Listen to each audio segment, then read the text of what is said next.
Hi there, this is Cherie from Cherie'sCraftyGirls.com. Thank you for joining me today. Today I'm going to make this beautiful tea light box, and I think it's really super. Inside it contains 4 pretty little tea lights. They're quite the deep ones, and the reason I've got a plain one and 3 patterned ones is because this is how the tea lights came to me. I bought them just plain white tea lights.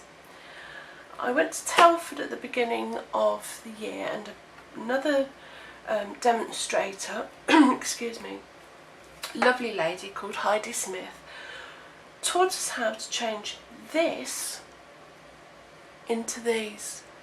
Absolutely fantastic. It is so easy and so quick, but it just transforms a simple, humble little tea light into something that's really pretty and very quick and very simple to make. So I'm going to run through what we're going to need. Now it looks an awful lot because there's an awful lot of alternatives, and I will show you what I mean by that. So this, if I just zoom out a little bit, is what you're going to need. Now the reason there seems to be such a lot is the actual box itself is just this, and this measures 7 3/4 by 5 1/4. Brilliant. Excuse me. And you're going to need for your little cutout there is your classic label punch. You don't have to have a hole in there. You could leave it solid. I just put a vent in there because if you've got scented candles, you want to be able to smell them, and that's the only reason that's there, so you could omit that. And again, you've got a choice with the 2 circle punches, and the 2 circle punches are, these are the 2-inch circle punch. Now they become, when you punch them out, they're a little bit too big, so you do need to cut them down. So your alternative to that is to use the 1 1/4 inch punch, which leaves you a nice little delicate border around the outside. Again, your preference, so either one of those will be super.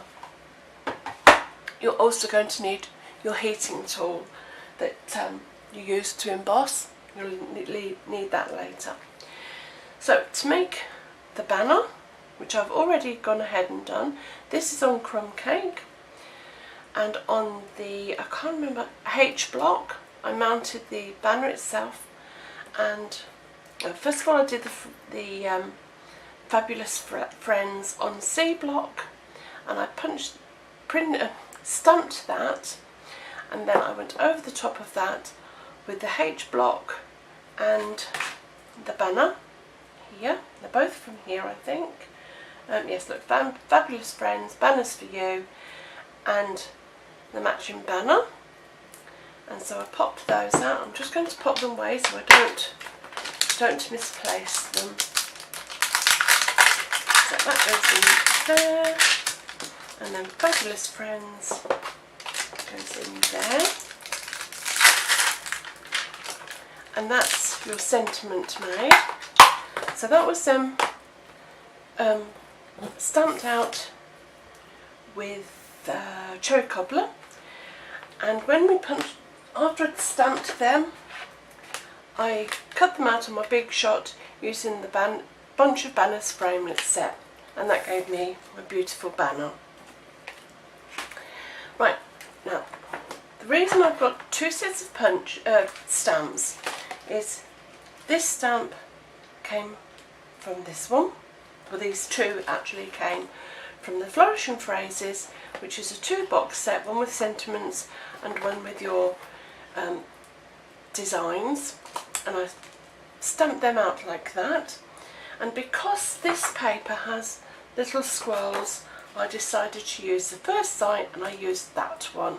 Okay, so again, you can use, just shows you, you can use whatever stamp set is your preference, depending on what paper you're using.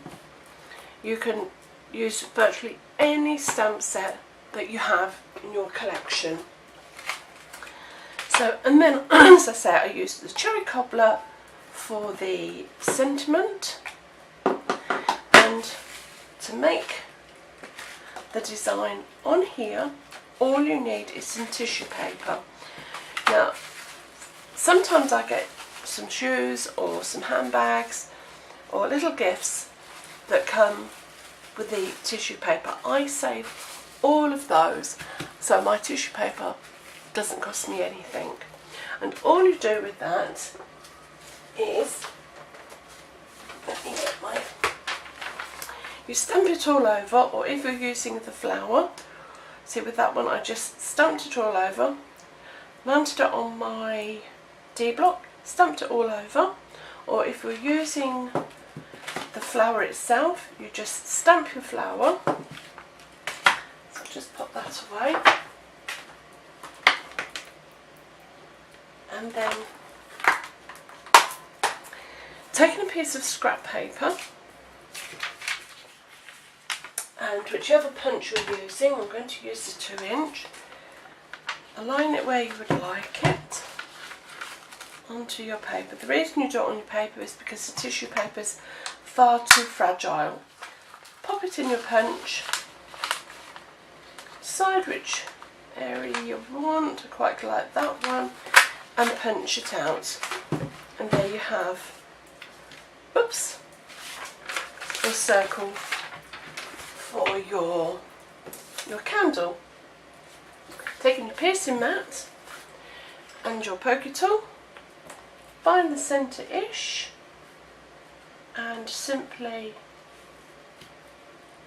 stab in the centre, and then pop that over your candle.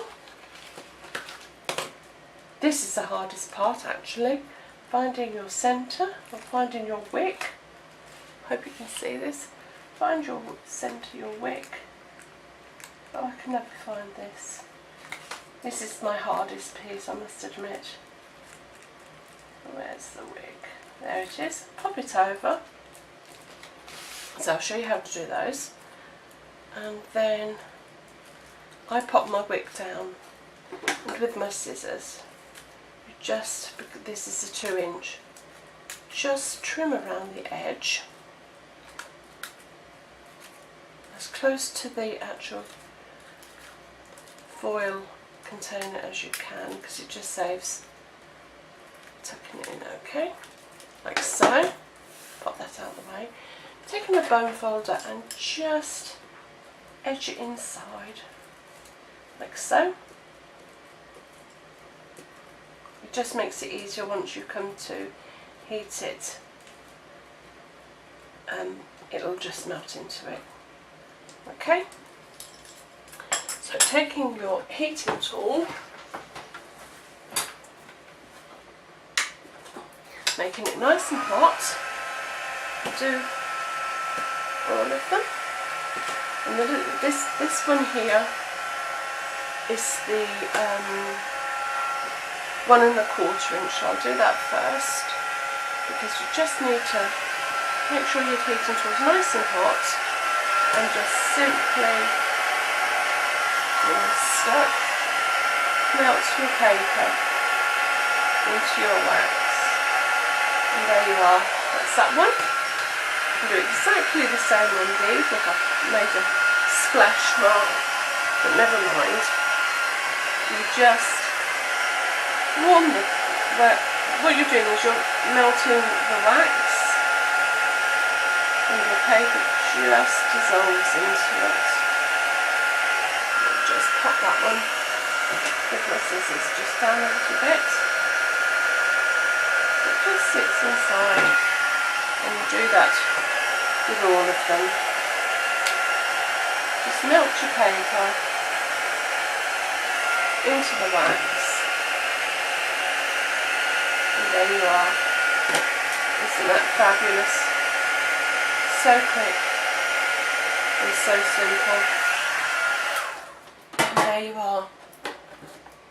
for fabulous little, one needs just a little bit more heating there, that side. Just till your wax melts just a little bit, and as your candle burns down, the paper will go down with it. And there you are. Isn't that super? Absolutely fabulous technique. So thank you, Heidi Smith, for that. I think that really transforms simple tea lights into something fabulous. Right, so quickly get on with the box. Taking your scoring tool,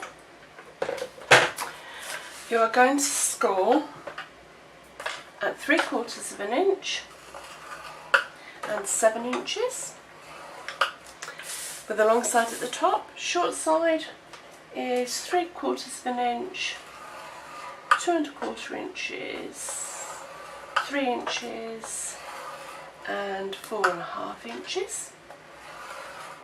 And that's your scoring done. Put that out of the way. Fold and burnish your score lines. Be careful of that wax. I really should have changed my paper, but there we go. So fold and burnish your score lines. What have I done there? That hasn't scored very well. There you go. And that one. And your two side ones. And that one. There we are. Now, you need to determine which is going to be the top of your box, like so. Yes, that one. So, finding the centre and using your classic labels, you're going to cut in and trying to make it as central as you can. There we go. Let's see. Fold that down, fold that down. Yep, I think that's not too bad.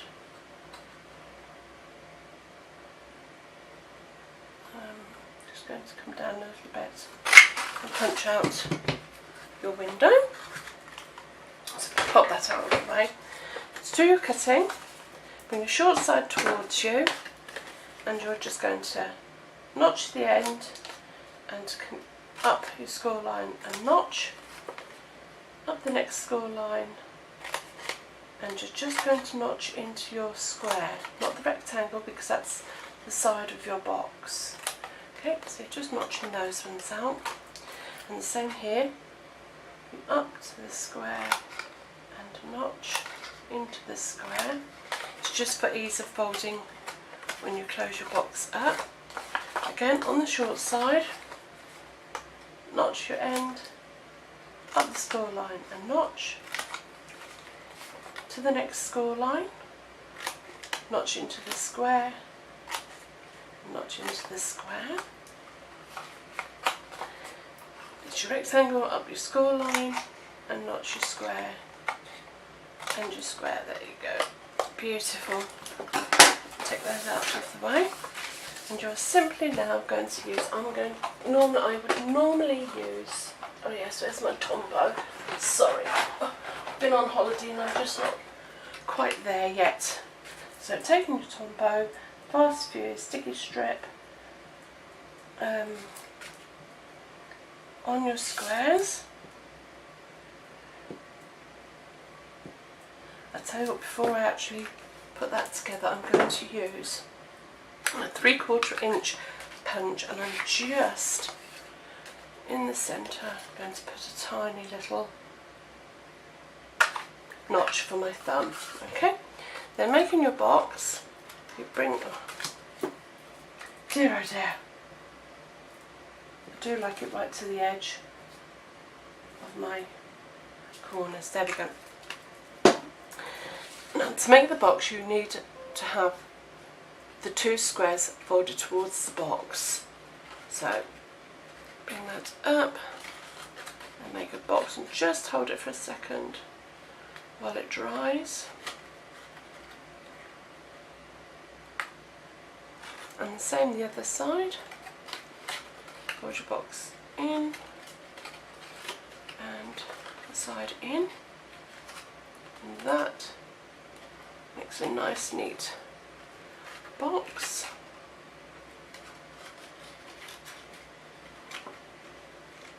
Does, seriously, there we go, just hold it nice and neatly. Oh, that one's come undone. Make sure your edges are all nice and neat. There's the base of your box. Same with your lid, nice neat corners.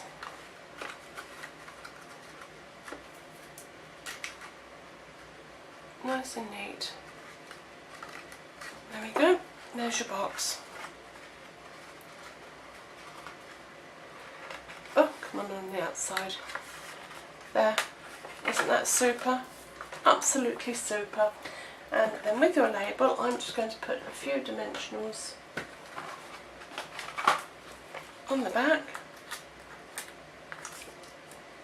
on there, and on there. There where you can't see it. Pop them out the way. To my fabulous friend. And then pop in your candles. Now I'm going to make 2 more like that, because I think the squares are much. I'm just going to just find some more plain ones. I think that makes a super gift, and as I say, I think it makes plain candles just look that little bit more expensive. Let's zoom you back down a little bit. But it's turning these into these. Absolutely super. So, or you could have your flowers like so. And I've got some more in there in another project. So that's an easy, quick and easy gift box with fabulous patterned tea lights. I hope you've enjoyed this tutorial. Please subscribe and like. Leave me some comments. I'd love to hear from you. If you'd like to join my team, the link is below. If you'd like to purchase any of the products used in this tutorial, or any Stampin' Up products, please shop with me. The link again is below. All the measurements are on my blog, and if you follow my blog, the tutorials for these and the YouTube video is normally out on my blog before it goes live on YouTube. So a little bit of a bonus for following me. Until next time, take care. Bye.